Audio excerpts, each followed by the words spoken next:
Dios le bendiga, hermano. Bienvenido a otro estudio del libro de Cristo en los Evangelios Sinópticos, un libro de estudio independiente escrito por Mike McLaughlin. Para mí es un placer estar compartiendo con ustedes un video más y les sigo animando para que continúe esforzándose para aprender más acerca de la palabra del Señor. Recuerde que para sacar el mayor provecho de estos audios o de estos videos, lo recomendable es que utilice y lea también el libro Cristo en los Evangelios Sinópticos, escrito por Mike McLaughlin. Y no olvide suscribirse al canal, hermano, para poder recibir notificaciones para los futuros videos. Vamos a dar comienzo, seguimos estudiando y este es el último capítulo en el cual hablaremos de esta unidad número 1. La unidad número 1 nos está ayudando a conocer el mundo al cual llegó Jesús a predicar, en el cual nació Jesús, en el cual desarrolló su ministerio. Se recordará que a través de esta unidad hemos estado estudiando los capítulos 1 al 3 y como ya le dije, pues en este video estaremos viendo el capítulo 4. Hemos profundizado ya en los antecedentes históricos. También hemos visto detalles acerca de la paternidad literaria de cada uno de los 3 evangelios, Mateo, Marcos y Lucas. Hemos estudiado acerca del contenido que se encuentra dentro de esos evangelios sinópticos. Se comenzó la unidad poniendo la base al aprender acerca de la vida de esos escritores, Mateo, Marcos y Lucas. Y aprendimos también para quiénes ellos escribieron. El video pasado estuvimos estudiando acerca de las condiciones del mundo cuando Cristo nació. Lo estuvimos viendo desde un punto de vista social, político y cultural. Y el día de hoy vamos a estar poniendo nuestro enfoque en un punto de vista religioso. El mundo en el cual llegó Jesús desde un punto de vista religioso. Así que en este video pues nos vamos a estar enfocando en el capítulo número 4, mi hermano. El capítulo 4 se titula El sistema religioso judío. Capítulo 4, el sistema religioso judaico, perdón. En este capítulo tenemos 3 lecciones que estaremos estudiando, leyendo. La primera lección se titula Sinagogas, Fariseos y Saduceos. Dentro de lo que estaremos aprendiendo a través de esta primera lección, pues va a ser lo primero, estaremos hablando acerca o leyendo acerca de las sinagogas, de cosas como su origen, la relación que tenía con el templo. Más adelante en la lección pasaremos un tiempo estudiando acerca de los fariseos. Ahí vamos a estar respondiendo a la pregunta de quiénes eran los fariseos. También vamos a estar viendo ejemplos de un fariseo típico, cómo es que era el fariseo típico y lo que contribuían ellos a la vida judía. Pues en el estudio nos lleva a aprender acerca de los saduceos, que era otro grupo religioso de esos tiempos. Estaremos leyendo acerca de ellos y viendo algunas de las diferencias entre fariseos y saduceos, las diferencias más populares. La lección 4.2 aprendemos acerca de otros grupos, entre ellos están los esenios, los celotes y los escribas. Pasaremos un tiempo leyendo acerca de cada uno de estos grupos, esenios, celotes y también los escribas. En la lección 4.3, que es con la que estaremos cerrando este capítulo, estaremos hablando o leyendo acerca de el Sanedrín, aprendiendo qué era, teniendo una idea de qué era, entendiendo su propósito y los 2 niveles que podemos aprender a través de la escritura. Cerramos el capítulo con un breve resumen de todo eso, así que vamos a dar comienzo a este capítulo 4, el sistema religioso judaico. Capítulo 4, el sistema religioso judaico. Vamos a estar hablando ahora de las sinagogas para dar comienzo a la lección 4.1. Uno de los resultados importantes, hermano, del periodo de exilio, cuando los israelitas, los judíos fueron sacados fuera y tomados, arrebatados de su tierra, pues uno de los resultados importantes de eso fue la institución de las sinagogas. A lo mejor usted se va a recordar, hermano, que cuando Babilonia viene e invade Judá, el templo de Jerusalén fue completamente destruido. El templo, que había sido por mucho tiempo el centro de adoración judía por muchos siglos, de pronto ya no existió. Y no volvió a existir otro templo hasta que los exiliados volvieron a su tierra y construyeron uno a comienzos del periodo persa, que se recordará que hablamos de ese imperio. Mientras tanto, ¿dónde es que el pueblo de Dios podía estudiar las escrituras y enseñar su ley? Era un problema difícil porque no había un lugar en el cual los judíos se iban a reunir, ni en la tierra de sus opresores, ni en la devastada tierra natal. La respuesta a ese problema fue una sinagoga o un lugar de reunión. Era ahí el lugar en donde el pueblo podía reunirse para orar y para darse ánimo unos a otros en su devoción a las religiones que habían heredado de sus padres, hermano. De este modo fue que se determinó que en todo lugar en donde vivieran 10 o más judíos adultos se podía establecer una sinagoga. De nuevo, en todo lugar en donde vivieran 10 o más judíos adultos, ahí se podía establecer una sinagoga. Podríamos comparar a una sinagoga con una de nuestras iglesias de estos tiempos, de la actualidad. En este lugar se estudiaba y se enseñaba la ley, y así fue como la sinagoga, más que cualquier otra institución, se convierte en la responsable del estudio de la ley y de su sostenida importancia en los corazones de los judíos, hermano. Más tarde, cuando se construyó el segundo templo ahí en Jerusalén, nuevamente se empezaron a ofrecer ahí los sacrificios ceremoniales como antes se hacía, pero durante el tiempo de Cristo la sinagoga había llegado a ser el medio más importante para mantener el sistema religioso judío. Así, aparte de las festividades religiosas que atraían a los judíos a Jerusalén 3 veces al año, el foco de la actividad religiosa diaria del día a día se había traspasado y se estaba llevando a cabo ahora en las sinagogas. Lo que es más, los rabinos o maestros de la ley que servían en ella eran más visibles que los sacerdotes que servían en el templo. Y viendo esto en forma resumida, mire, la sinagoga servía como un sustituto del templo y llegó a ser el centro de la actividad religiosa, de la actividad civil y educacional judía. Y aún más, con el surgimiento de la sinagoga, la religión judía se liberó de la sujeción a un lugar especial. Efectivamente, la gente aceptó como un hecho que podía acercarse a Dios en cualquier lugar en donde viviera, puesto que Jesús encontró sinagogas por todas partes en Palestina y las usó para comunicar su mensaje. Vemos que esta institución era una parte vital de la vida judía durante ese tiempo, hermano. El otro punto que se toca en esta lección es acerca de los fariseos. Los fariseos, ¿quiénes eran? Los fariseos eran solamente una parte, nada más una parte del sistema religioso judaico. También están los saduceos, escribas, celotes y el Sanedrín, del cual vamos a estar leyendo en breve. Además de estos estaban los esenios, que no aparecen en el registro de los evangelios. Tomando en conjunto estos grupos, ejercían una influencia todos ellos sobre la sociedad que estaba fuera de toda porción con su número. Puesto que los fariseos eran el partido religioso más importante y eran los más influyentes con el que tuvo que enfrentarse Cristo, el estudio comienza enseñándonos acerca de ellos. ¿Quiénes eran? ¿Dónde vivían? ¿Cuándo tuvieron su comienzo? ¿Cuál era su propósito? A nosotros poder responder estas preguntas, hermano, nos va a ayudar en el estudio que estamos haciendo de Cristo a través de los evangelios sinópticos. Así que comencemos con esa primera pregunta. ¿Quiénes eran los fariseos? Mire, la palabra fariseo, primero que nada, la palabra fariseo significa separado.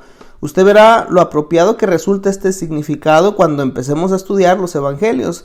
Puesto que los fariseos tenían un gran celo por la ley, su mayor preocupación era que cada parte de la ley de Moisés, como también los profetas y los escritos, fuese obedecida. Este celo por guardar estrictamente la ley tuvo su origen a consecuencia de la cautividad babilónica. Los judíos habían aprendido su lección y como resultado de eso se propusieron obedecer cada precepto de la ley al pie de la letra. Sin embargo, el helenismo, del cual hablamos en un audio anterior, el helenismo comenzó a propagarse rápidamente a través del imperio e impuso sus valores culturales sobre los pueblos que estaba conquistando. Cuando ocurre esto, hermano, muchos judíos conscientes en Palestina comenzaron a temer que sus hermanos se iban a olvidar una vez más de la ley de Dios, de modo que se unieron para resistir a los intrusos y también se determinaron a hacer todo lo posible para asegurar que el pueblo judío no se contaminara con la cultura ni con la religión extranjera, que era el paganismo.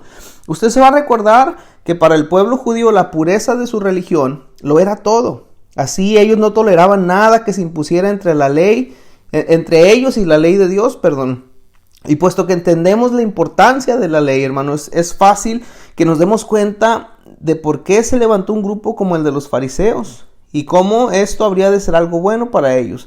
Tristemente, sin embargo, los fariseos cambiaron. Ellos llegaron al extremo de preocuparse tanto por obedecer cada detalle de la ley que se empezaron a olvidar de la intención original que Dios tuvo para ella. Y desafortunadamente, pues ellos se volvieron orgullosos y colocaron demasiado énfasis en las manifestaciones externas y en las ceremonias. En resumen, ellos perdieron de vista la importancia del hombre interior y esto lo dejaron en un lugar secundario. El gran esfuerzo de los fariseos por mantener esa santidad exterior se convirtió en el énfasis principal en su obediencia a la ley. Y lo que es peor tal vez es que condenaban a los demás que no seguían su ejemplo y en lugar de estar separados del pecado, llegaron a separarse, pero a separarse de la gente, hermano. Otra pregunta que hay que contestar: ¿cuándo tuvieron su inicio los fariseos?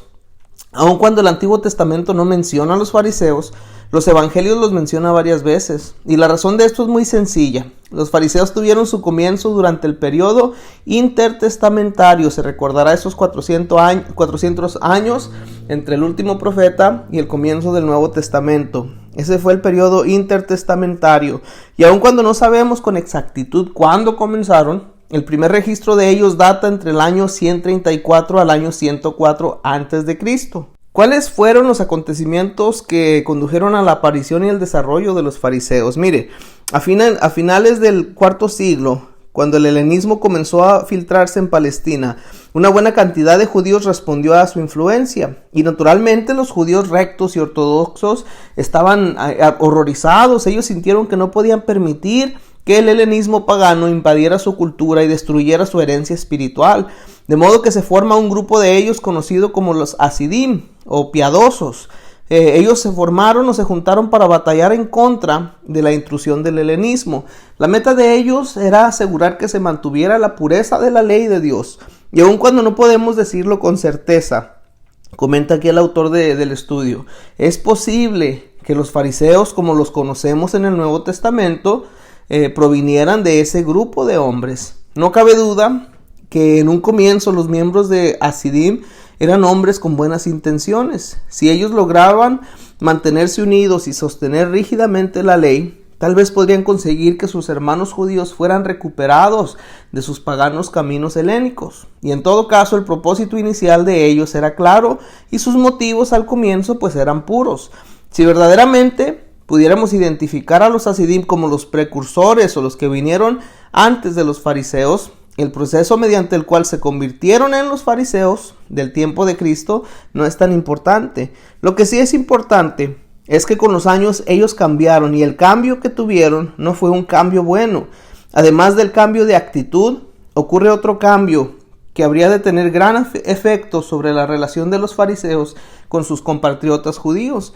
Este fue el énfasis en la tradición oral. ¿Qué queremos decir, hermano? ¿A qué se refiere el estudio cuando dice la tradición oral en ese contexto? Mire, la tradición oral se refiere a una práctica, a una verdad o a una ley que se ha pasado verbalmente de una generación a otra. Déjeme le repito eso. La tradición oral se refiere a una práctica, a una verdad o una ley que se ha pasado verbalmente de una generación para la otra. Tenemos que recordar, mire, las épocas cambian y las necesidades humanas también cambian. Entonces, para ellos la ley debía de ser interpretada para hacer frente a esas condiciones cambiantes. Y así, con los años se desarrolló todo un cuerpo de tradición oral. Durante el tiempo de Cristo, los fariseos creían que la tradición oral, que equivalía a la interpretación que ellos hacían de la ley, era tan importante como la ley escrita misma. Efectivamente, ellos creían que se debía tener un conocimiento completo de la tradición oral si es que se ha de interpretar correctamente la ley escrita. Cristo se refirió a este problema que se había originado con la tradición oral cuando dijo a los fariseos que en lugar de enseñar la verdadera doctrina, ellos enseñaban mandamientos o tradiciones de hombres. Se recordará a lo mejor haberlo leído en Mateo 15:9. Siguiendo con el estudio, ¿cómo era el fariseo típico? ¿Qué tipo de persona se convertía en un fariseo? Aun cuando unos pocos fariseos puede que haya sido sacerdotes, como regla general no lo eran. No sé si esto le sorprendió, puede que usted pensara que los fariseos y los sacerdotes eran la misma cosa, pero no era así. La mayoría de los fariseos, hermano, eran laicos, provenían de clases medias judías y por lo general eran hombres, que eran hombres de negocios o comerciantes. Un hombre no era fariseo por el hecho de que su padre lo hubiera sido. si deseaba unirse al partido, debía primeramente ser considerado digno por el hecho de estar siguiendo la ley y las tradiciones al pie de la letra. Luego tenía que pasar por este periodo de prueba en el cual los fariseos de su comunidad lo observaban cuidadosamente y miraban su forma de vida. El objetivo de ellos era asegurarse de que él cumplía los requisitos tan estrictos ceremoniales de la ley. Los fariseos estaban siempre buscando prosélitos, siendo que el partido de ellos era altamente respetado. Una persona se consideraba privilegiada si los fariseos lo reclutaban para ser uno de sus miembros, hermano. Por cuanto los fariseos provenían de un fondo judaico de clase media, el grupo de ellos era el más popular entre los judíos de clase media. Y esto siguió siendo cierto aun cuando el fariseo típico desarrollaba una actitud arrogante hacia los que no eran fariseos. Aun cuando la actitud de los fariseos no nos inclina hacia ellos, debemos recordar que su estilo de vida virtuosa se convirtió en el principal soporte del judaísmo. Y puesto que el fariseo no era un sacerdote, él no estaba o usaba el templo como su esfera de labor religiosa. En cambio, el fariseo pasaba la mayor parte de su tiempo en la sinagoga. Por cuanto la sinagoga estaba esparcida a través de toda Palestina en los días de Cristo, Jesús encontró a muchos fariseos a través de sus viajes, y efectivamente los fariseos vivían a través de toda Palestina y estaban involucrados en todos los aspectos de la vida religiosa de los judíos de ese tiempo, hermano. Esto era entonces el fariseo. Se tendrá una oportunidad de hablar más de él en los capítulos siguientes, pero por ahora vamos a examinar algunos de los otros grupos religiosos que se encontraban en Palestina a través del Nuevo Testamento. El siguiente que se menciona en el libro es el de los saduceos. Los saduceos, quienes eran otro partido religioso que usted va a encontrar y se recordará haber leído en los evangelios, es los saduceos. Aun cuando los saduceos componían el grupo sacerdotal, parece que eran más políticos que religiosos, hermano. Los saduceos, del mismo modo que los fariseos, tuvieron su origen en el periodo intertestamentario. Y aun cuando no contamos con un registro escrito de ellos, y ni siquiera tenemos una pista cierta respecto del significado de su nombre. De hecho, es el Nuevo Testamento el que nos proporciona la mayor parte de lo que sabemos acerca de los saduceos. Además de esto, se les menciona a ellos en las obras del historiador judío Flavio Josefo, el cual escribió durante la última parte del siglo I después de Cristo. Los saduceos provenían de la clase rica y aristocrática de los judíos. En muchos casos, esta era también la clase sacerdotal. El sumo sacerdote y los principales sacerdotes eran casi siempre saduceos. Ellos opinaban que la cultura helénica y las autoridades romanas eran necesarias para el bien del pueblo. El hecho de que ellos aceptaban esta influencia foránea indicaba que le daban mayor valor a la política que a la religión. Puesto que los saduceos, hermano, eran de la clase sacerdotal, sus actividades estaban centradas mayormente en el templo de Jerusalén. Y de este modo uno no los vería en las sinagogas. Los saduceos aceptaban solamente los libros escritos de la ley, pero rechazaban los libros de los profetas y los escritos. También rechazaban la tradición oral de los fariseos y las enseñanzas sobre los ángeles y las doctrinas sobre la resurrección corporal. Ellos no creían en eso.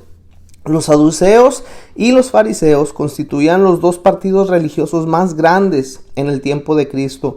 De los dos grupos, los saduceos eran el grupo más pequeño, pero eran ventajosamente el más opulento. Todavía más, los saduceos integraban a sus miembros de entre las familias aristocráticas y de los sumos sacerdotes de Israel, y eran con toda intención una sociedad cerrada. Contrariamente a los fariseos, ellos no reclutaban miembros para su partido, más bien la calidad de miembro en este grupo era generalmente hereditaria, hermano. Y ya que los saduceos aceptaban la influencia del helenismo en la comunidad judía, no se preocupaban por mantener la pureza de la ley ni las tradiciones judaicas. Usted puede pensar que esto es extraño, ya que los saduceos eran el cuerpo sacerdotal, pero este era ciertamente el caso. Para los saduceos era más importante la preocupación por la riqueza y la posición. La paz y la estabilidad romana garantizaban el estilo de vida privilegiado que ellos tenían, y por esta razón ellos se inclinaban por mantener el estatus que tenían.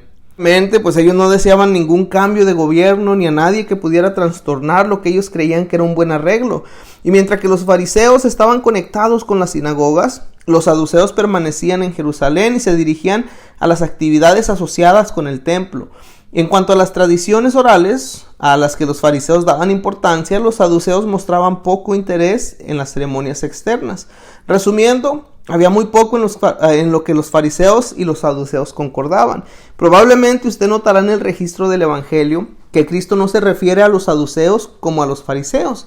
Sin embargo, no debe usted considerar que los saduceos no eran importantes, pues como veremos, al final fueron los saduceos los que llegaron a ser los más grandes enemigos de Cristo, hermano. Se hace una comparación final entre estos dos grupos, y aun cuando los fariseos manifestaban una actitud alejada y arrogante hacia sus hermanos, eran sin embargo el grupo más popular de los dos. El judío corriente sentía que tenía más en común con los fariseos que con los saduceos, y todavía más los fariseos se preocupaban por lo que era más cercano a todos los judíos, que era su herencia religiosa, y nada, absolutamente nada, podía interponerse entre los fariseos y la obediencia que tenían ellos hacia la ley. Esto era cierto aun cuando ellos no interpretaban las verdaderas intenciones, de Dios respecto acerca de la ley. Los saduceos se preocupaban solamente de sus riquezas, de su posición, de su seguridad, y por eso ellos favorecían un sistema político estable, aun cuando esto significaba transar la ley de Dios, hermano. Juntamente con la destrucción de Jerusalén, ya en el año 70 después de Cristo, de ahí los saduceos desaparecen. Sin embargo, los fariseos fueron el fundamento del judaísmo en los siglos siguientes. Aquellos que estén estudiando el libro podrán encontrar un ejercicio al cual pueden llenar y hacer apuntes ahí para ver las diferencias entre los saduceos y los fariseos. Este es un buen momento para detenerse, tomar una pausa si así lo necesita, hermano. Y si no, pues vamos a comenzar la lección 4.2. Ahora nos toca hablar de los esenios, celotes y acerca de los escribas. Vamos a hablar acerca de los esenios.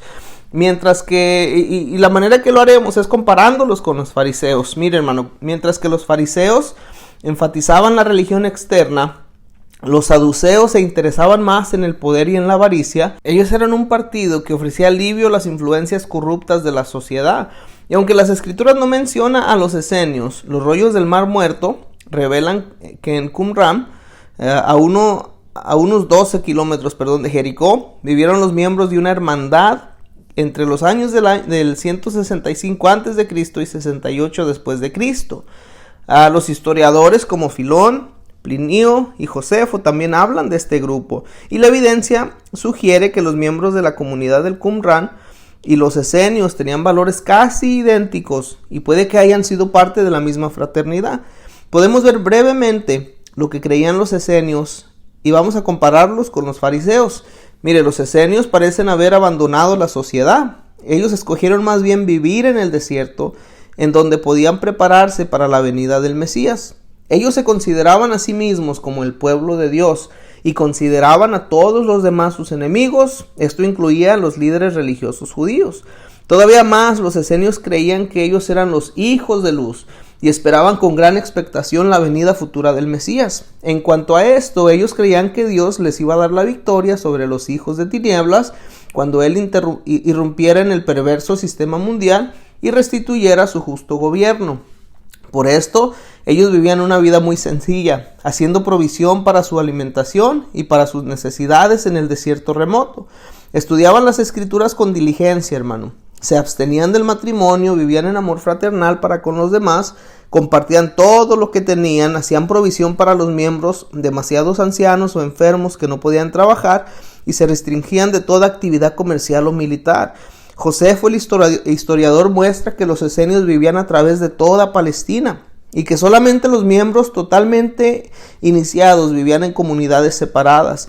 Y aun cuando todos los esenios se suscribían a un código estricto de disciplina, los que se retiraban de la sociedad tenían que probar que eran miembros dignos de la comunidad para mantener una vida rígida y ascética durante varios años. Del mismo modo como los fariseos, es probable que los esenios hayan sido una evolución de los hasidim, pero ellos eran mucho más legalistas en cuanto a la obediencia a la ley de Moisés que los mismos fariseos. Y aun cuando no tenemos conocimiento del impacto que este grupo tuvo sobre la sociedad en general, hermano, la vida austera que tenían, semejante a la de Juan el Bautista, contrastaba grandemente con el orgullo fariseo y con el materialismo de los saduceos. Bien pudiera ser que ellos practicaran los valores que la mayoría de los judíos anhelaban, pero que se sentían incapaces de alcanzar. Por sobre todo, ellos mantenían la esperanza de la venida del Mesías. Y hay otro grupo del cual aprendemos aquí en el estudio. Estos son los celotes.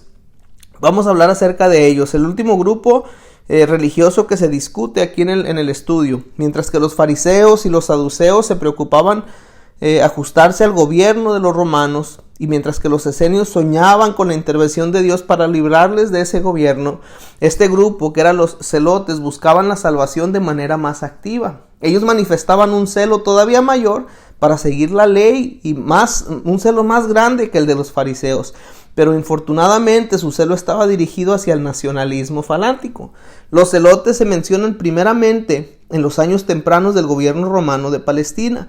Ellos se opusieron fuertemente al gobierno de Roma y rehusaban pagar impuestos a un emperador romano, puesto que Dios era el verdadero rey de Israel. Ellos eran de opinión de que la nación judía debía resistir todo intento por parte de otras naciones de gobernarlos. La palabra de resistencia tiene mucho que ver con los celotes, es una palabra clave, es el principal objetivo de ellos. El objetivo de ellos era el derrocamiento total del gobierno romano. Y este sentimiento era tan fuerte que ellos estaban dispuestos a recurrir a cualquier medio, aún hasta la violencia, para poder conseguir su objetivo, hermano, puesto que ellos se consideraban los agentes del juicio y la redención de Dios. Los celotes no se refrenaban en manera alguna para castigar a los que ellos consideraban eran acción de idolatría, apostasía y colaboración con el enemigo. Del mismo modo como Fines, que mostró celo para defender el honor de Dios, así como leemos en Números 25, ellos se sentían justificados al vengarse de los que les hacían mal. Y aun cuando Roma trató en repetidas ocasiones de suprimir sus acciones violentas, este grupo de los celotes simplemente aumentaron su fanatismo. Por fin ellos organizaron una rebelión en gran escala en contra de Roma, y esta rebelión, que fue alimentada por el fervor nacionalista judío, condujo finalmente a la destrucción de Jerusalén y al término de la nación judía en la guerra romano-judía entre los años 66 y 70 después de Cristo. Y esta destrucción en gran medida fue provocada por las acciones de los celotes. Los celotes también tuvieron su origen durante el periodo intertestamentario. La única referencia a ellos en el registro bíblico se relaciona con uno de los discípulos de Cristo. La referencia que hace Lucas a Simón, llamado celote, sugiere que en algún tiempo Simón pudo haber sido miembro de este partido religioso. Así leemos en Lucas 6:15. Y en todo caso, pues estamos en deuda con los historiadores por lo que conocemos acerca de los celotes. El último grupo, hermano, que se menciona aquí en la lección son los escribas. Llegamos ahora a un grupo importante de hombres. A diferencia de los fariseos y de los saduceos, a los escribas se les menciona varias veces a través del Antiguo Testamento. Probablemente el escriba mejor conocido fue Esdras. Sin embargo, tal vez usted notará que desde el periodo del rey David hasta el tiempo de Cristo, las labores de los escribas parecen haber cambiado. En un periodo temprano del Antiguo Testamento, los escribas actuaban más como secretarios y por lo general estaban involucrados en el registro de transacciones comerciales o en la mantención de registros, y actuaban como lectores de documentos importantes. Pero en el tiempo de Cristo, un escriba era llamado con mayor propiedad un abogado o un maestro de la ley. En este último papel, el escriba tenía tres tareas principales. Primero, el escriba actuaba como copista, como preservador y como intérprete de la ley. De modo que los escribas no eran ni una secta religiosa ni un partido político, era un grupo de profesionales. Y puesto que los escribas eran estudiantes e intérpretes profesionales de la ley, ellos eran miembros respetados de la comunidad judía y su palabra en asuntos de la ley era concluyente. Nos resulta fácil entender el respeto que los judíos tenían por los escribas, porque sabemos lo importante que era para ellos la ley. Y mientras mayor era la estima que tenía el pueblo por la ley, mayor era la estima que tenían por los expertos en la ley, que eran los escribas. En los días de Esdras, un escriba era con frecuencia también un sacerdote. Esto era cierto respecto del mismo Esdras. Sin embargo, ya en el tiempo de Cristo parece que los escribas eran un grupo separado de hombres, y aun cuando todavía era posible que un escriba fuese sacerdote, por lo general no lo era. Los escribas por lo general aparecían relacionados con los fariseos, porque ambos colocaban gran énfasis en la ley escrita y en la tradición oral. Sin embargo, sería erróneo suponer que los saduceos no utilizaban también a los escribas. Ellos también tenían necesidad del consejo de los expertos, ese consejo para su propia interpretación de la ley. El escriba o maestro entonces era un miembro importante del sistema religioso judío, porque ellos vivían en una sociedad que estaba totalmente consumida por convicciones y prácticas religiosas. Por el hecho de que el escriba era la autoridad de este sistema, su posición de prominencia estaba asegurada. Muy bien, llegamos ahora a la lección 4.3. De nuevo, si ocupa tomar una pausa, lo puede hacer ahora. Y si no necesita pausa, pues seguimos adelante. Lección 4.3, el Sanedrín. Ahora que tenemos ya un fondo de conocimiento de varios grupos religiosos en Palestina durante el tiempo de Cristo, es un buen tiempo para estudiar la institución por medio de la cual se gobernaban los judíos. Y esta institución era el Sanedrín. Con la excepción de algunas traducciones recientes, usted no verá la palabra Sanedrín en el Nuevo Testamento. En la mayoría de los casos, los escritores de los evangelios usaban la palabra concilio o tribunal. El término Sanedrín es uno que usted va a ver con mayor frecuencia en la literatura escrita acerca a los evangelios. Y recuerde que los dos términos, tanto concilio como Sanedrín, son intercambiables. Nuestras fuentes de información acerca del Sanedrín son el Nuevo Testamento y también diferentes escritos judaicos de ese periodo. De modo que se va a examinar estas fuentes para poder aprender lo relacionado a su identidad, su propósito y la estructura que tenía este concilio. ¿Qué era el Sanedrín? ¿Cuál era su propósito? El Sanedrín era el más alto concilio de gobierno y también el concilio judicial local del pueblo judío. Realmente no sabemos cuándo tuvo el comienzo el Sanedrín, pero algunos han sugerido que el concepto tuvo su inicio en fechas tan tempranas como los días de Moisés. Usted recordará que mientras Moisés se hallaba en el desierto con los hijos de Israel, Dios le dirigió para que escogiera 70 ancianos de entre el pueblo. Y el propósito de estos 70 hombres era ayudar a Moisés en el proceso cotidiano de gobernar al pueblo. Ellos se harían cargo de muchas de las decisiones menores para las cuales Moisés no disponía de tiempo. Y aunque no podemos estar seguros si este fue verdaderamente el modelo sobre el cual se basó el Sanedrín, eso es algo de lo cual es de poca importancia para el estudio. Sabemos que el Sanedrín, que funcionaba durante los días de Cristo, desarrolló su forma final durante el periodo intertestamentario. Tal vez usted había notado que muchas cosas importantes que se relacionan con el tiempo de Cristo tuvieron su comienzo durante ese mismo periodo. Ese fue de veras un periodo activo y formativo para el pueblo judío y para el mundo en el cual vivieron. Quisiéramos alentarle para que investigue en otra literatura e incremente su conocimiento de este periodo.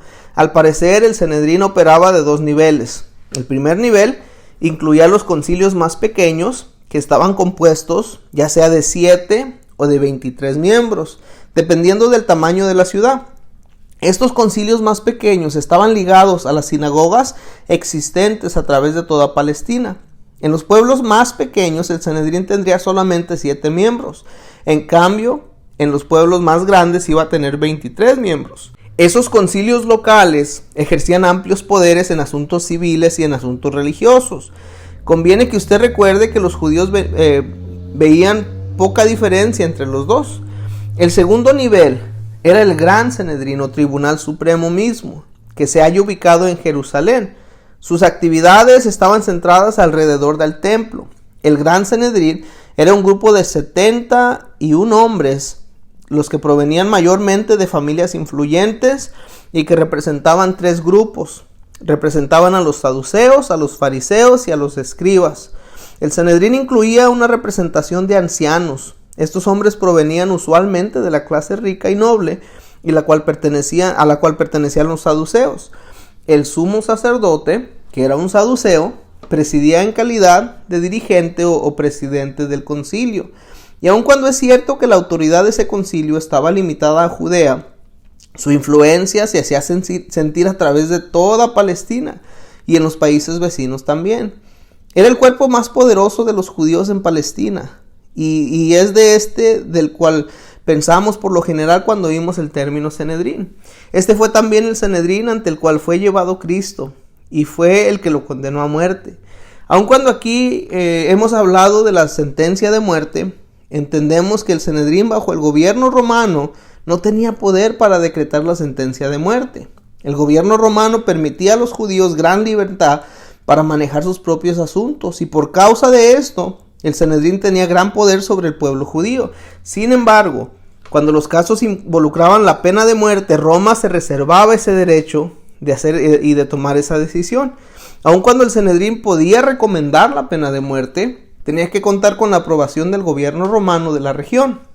Mencionaremos algo más referente al Sanedrín más adelante en el curso, y por ahora usted sabe lo que era, su propósito y un poco respecto de la estructura del tal. Para seguir adelante, solo recuerde que en el Nuevo Testamento el término Sanedrín generalmente se refiere al concilio o al tribunal.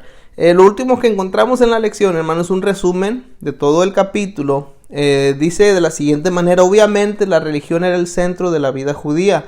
En un periodo temprano de la historia de Israel, los sacerdotes eran los hombres de mayor influencia.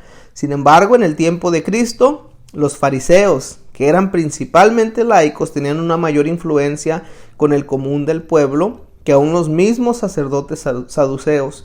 Para los fariseos, la ley y la identidad nacional lo era todo. Las riquezas y la posición social eran objetos de la mayor preocupación de los saduceos, y por esta razón ellos perdieron el contacto con la persona común.